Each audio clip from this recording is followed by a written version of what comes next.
Kedua mata Lina melotot tajam ke arah Ustaz Rizwan yang tengah duduk di hadapannya. Otot di kedua bahunya kaku.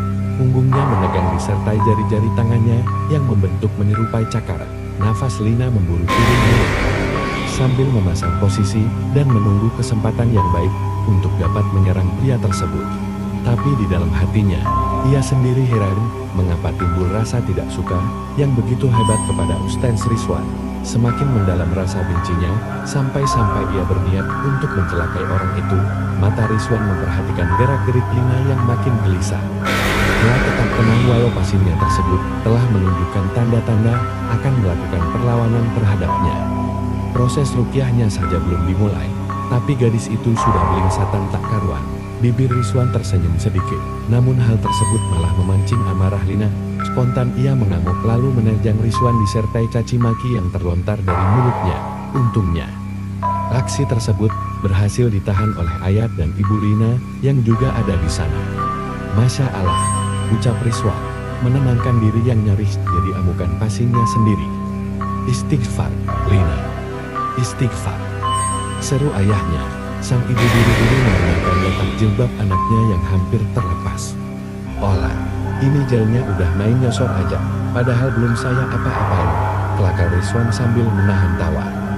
Tak mau dijam, Lina menelitkan matanya lebar-lebar sambil berseloroh lantang. Pergi kau. Ngapain kau di sini? Cari mati kau rupanya. Disergah seperti itu malah membuat Rizwan nyengir.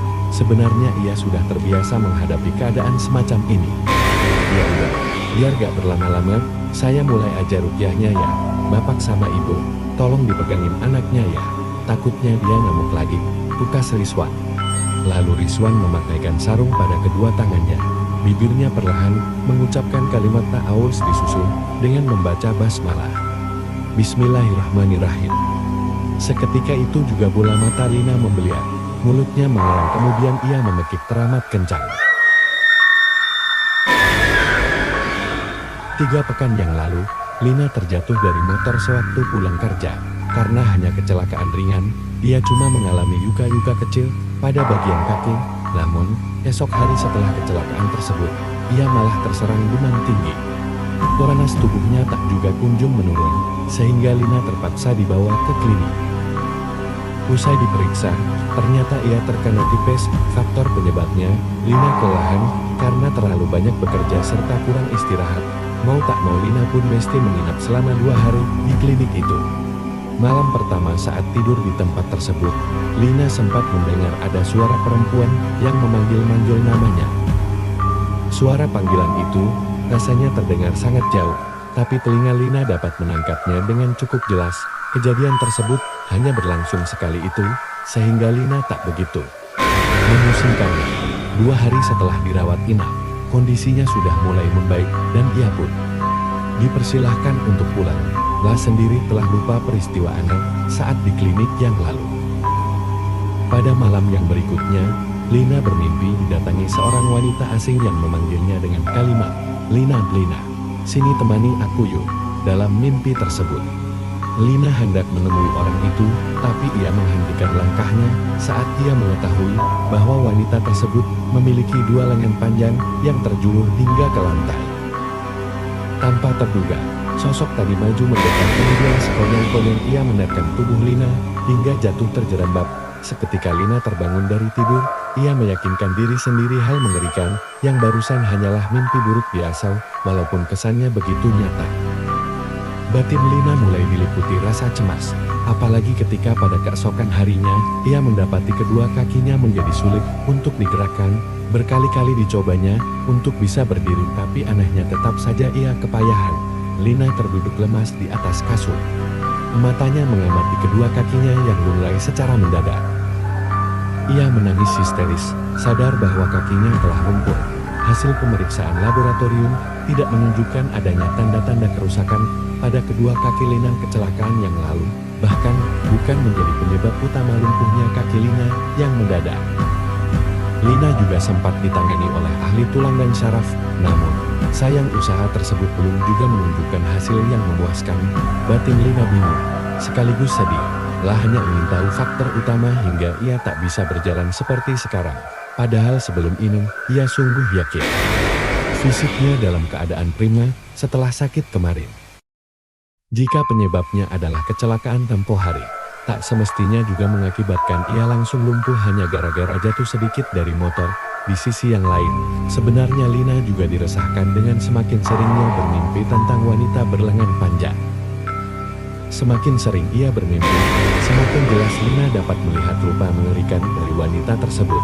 Belakangan Lina juga menyadari bahwa sosok itu telah melilitkan lengannya pada kedua kakinya. Hal ini mengakibatkan Lina jadi was-was dan takut untuk tidur, tapi dari sini dia mengetahui ada hubungan antara penyakit yang dideritanya dengan sosok perempuan dalam mimpinya tersebut. Kecurigaannya semakin menjadi tatkala pada suatu kali, seorang kerabat ibu datang menjenguk dengan membawa anaknya yang masih berusia sekitar 4 tahun. Tadinya, gadis kecil itu terlihat riang ketika memasuki rumah, tapi tiba-tiba saja ia menangis sambil menjerit seperti sangat ketakutan. Karena sulit untuk dibujuk supaya tenang, si ibu terpaksa membawanya pulang. Kemudian, diketahui penyebab bocah tersebut menangis. Dia mengaku melihat sesosok perempuan dengan wujud menyeramkan sedang memeluk tubuh Lina. Anak itu juga melihat ada yang melingkar pada kaki Lina, yang awalnya ia adalah seekor ular. Namun saat diperhatikan dengan seksama, benda yang melingkar tersebut ternyata sepasang tangan yang begitu panjang hingga menyerupai ular yang tengah melilit. Kedua orang tua Lina terhenyak mendengar kesaksian di luar nalar semacam itu. Memang sulit untuk percaya. Tapi rasanya cerita tersebut cukup relevan dengan keadaan yang dialami Lina sekarang.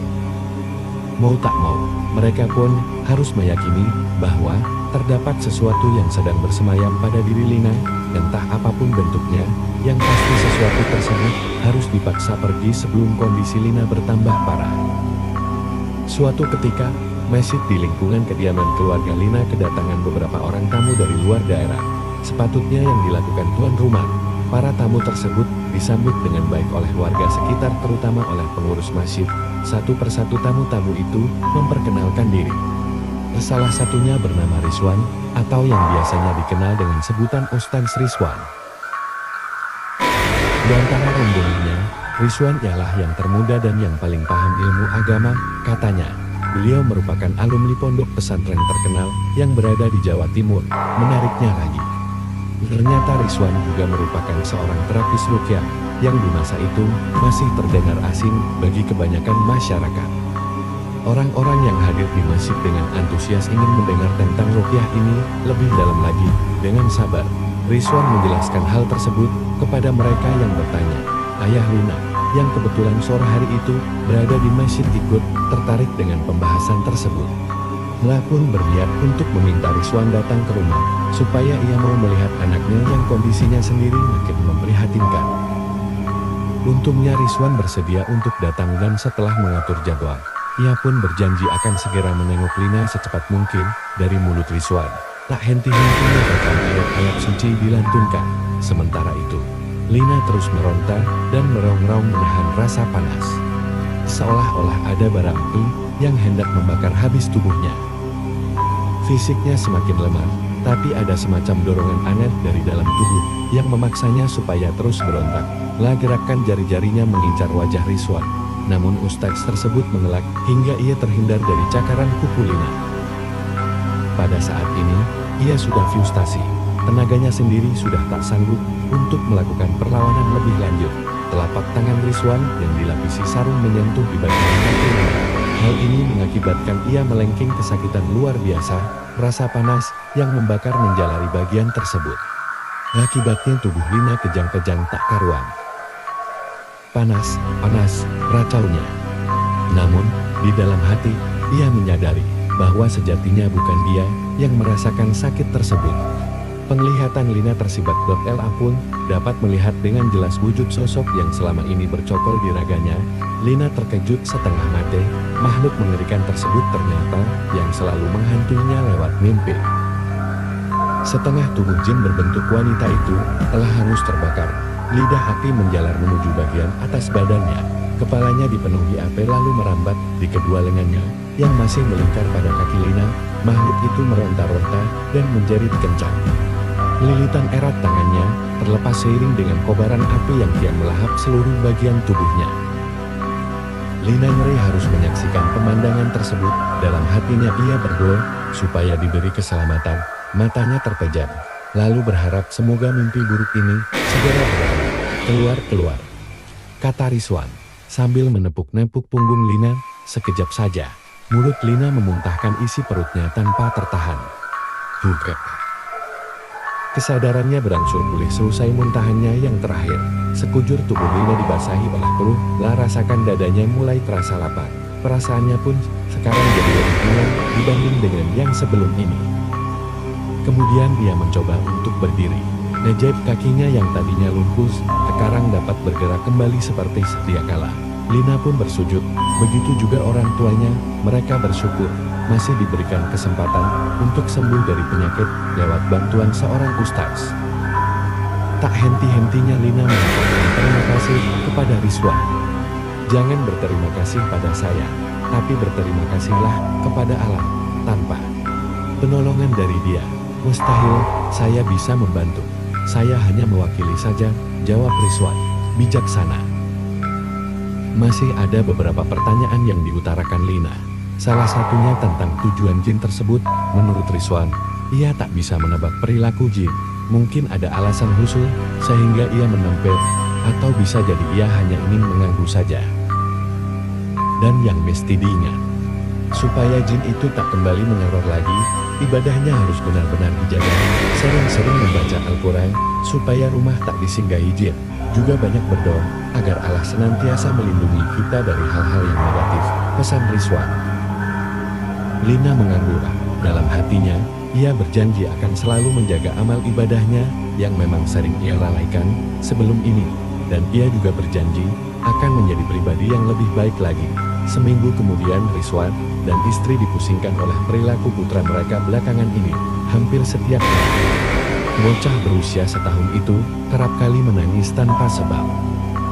Padahal, anak tersebut jarang sekali rewel, apalagi menangis sampai berjam-jam lamanya. Lah hanya bisa tenang ketika memasuki waktu fajar ataupun setelah didengarkan bacaan Al-Quran. Perasaan Rizwan mulai tak nyaman. Apalagi ketika istrinya bercerita pernah bermimpi didatangi oleh seorang wanita dengan kondisi tubuh hangus terbakar. Katanya wanita itu marah kepada Rizwan karena telah berani menyakiti dirinya. Rizwan paham, jin wanita tersebut ternyata menaruh dendam padanya.